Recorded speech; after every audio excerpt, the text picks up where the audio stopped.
পল্লীর মহিলার করে অবৈধ কুপ্রস্তাব দেয়। আওয়ামী লীগের আমলে অনেক নির্যাতন করছে। সে টাকার গরমে পুলিশ দিয়া এলাকার মানুষেরা অতিষ্ঠ করতেছে। 1 মাসে এই শুভপুর ইউনিয়নে এলাকার মানুষের জন্য সে 10টা মামলা করছে।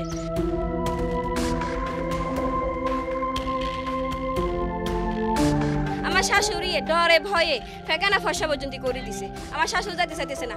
আমার এই বাচ্চাগুলা কি কান্না করতেছে, তার কাছে একটা মায়া দরদ নাই। দলীয় কোনো ইয়াতে পড়ে না, সে কেলিভার নেই, বদমাইশ। ফেনীর ছাগলনাইয়ার শুভপুরে সরকারি 10 একর জায়গার উপর 1992 সালে ভূমিহীনদের ঘর নির্মাণ করে দেয় কুয়েত সরকার। শুরুতে 40টি হলেও সেখানে বর্তমানে 71টি পরিবার বসবাস করছে।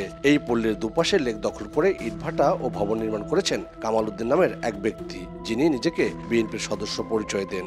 ইটভাটার ক্ষতি থেকে বাঁচতে প্রতিবাদ করলে উল্টো মামলায় স্থানীয়দের ফাঁসান এই কামাল। লেকটা দখল করে সে কি করছে, ব্রিকফিল দিছে কৃষি জমি মানুষের কাছ থেকে জবরদস্তি করে। একটা জায়গা নিছে তো পাশের জমি যে মালিক তাকে আসতে দেয় না, তাকে মারধর করে। এরকম করে জবরদস্তি করে ভূমিদস্যু উনি সব জায়গা দখল করি উনি এখানে ব্রিকফিল দিছে।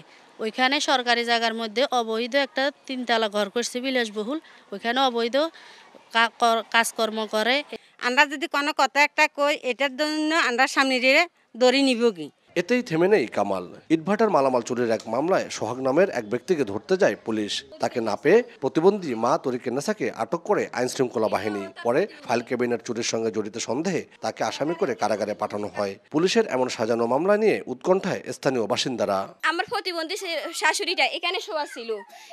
এবারে কামালে বলে যেন এটাকে নিয়ে আয়। আমার শাশুড়িকে 3-4 ডাক্কা দিয়ে ছেঁচায় গাড়ির মধ্যে তুলছে। তার নামে কোনো মামলা টামলা নাই। আমরা সাইটের বিচার চাই। থানার ভারপ্রাপ্ত কর্মকর্তার দাবি, চোরাই মাল নিজ হেফাজতে পাওয়ায় তরিকেন্নেসাকে গ্রেপ্তার করা হয়েছে। তার নাম এজাহারে না থাকলেও তাকে আমাকে অ্যারেস্ট করতে হবে, কারণ তার কাছ থেকে উদ্ধার হয়েছে, চোরাই উদ্ধার হিসেবে তাকে আমি চালান করছি। কামাল আত্মগোপনে থাকায় তার বক্তব্য পাওয়া যায়নি। তবে উপজেলা বিএনপির আহ্বায়ক বলছেন, কামালের কর্মকাণ্ডে তারাও অতিষ্ঠ।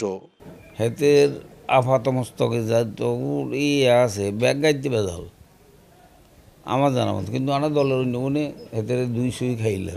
অভিযুক্ত কামাল উদ্দিনের বিরুদ্ধে ছাগলনাইয়া থানায় একাধিক মামলা রয়েছে। তবে 5 আগস্ট থানায় অগ্নিকাণ্ডের ঘটনায় মামলার নথি পুড়ে যায়। এর আগে অস্ত্র ও হত্যাচেষ্টা সহ বিভিন্ন মামলায় কারাভোগও করে কামাল। এছাড়া 5 আগস্ট কামাল উদ্দিনের বাংলো বাড়ি ভাঙচুর ও পুড়িয়ে দেয় বিক্ষুব্ধ জনতা রোশনালে পুড়েছে বাড়িটি। নিজেকে কথিত বিএনপি নেতা দাবি করলেও ফ্যাসিস্ট সরকারের আমল জুড়ে আওয়ামী সন্ত্রাসীদের সাথে নিয়ে এলাকার মানুষের ভূমি দখল সহ করেছেন নানা নির্যাতন। তারই সাক্ষ্য বহন করছে এই বাড়িটি। স্থানীয়দের দাবি, তার অন্যায় অত্যাচার প্রেক্ষাপট পরিবর্তনের পরেও থেমে নেই। এ থেকে মুক্তি চায় তারা। আতিয়া সজল, সময় সংবাদ, ফেনী।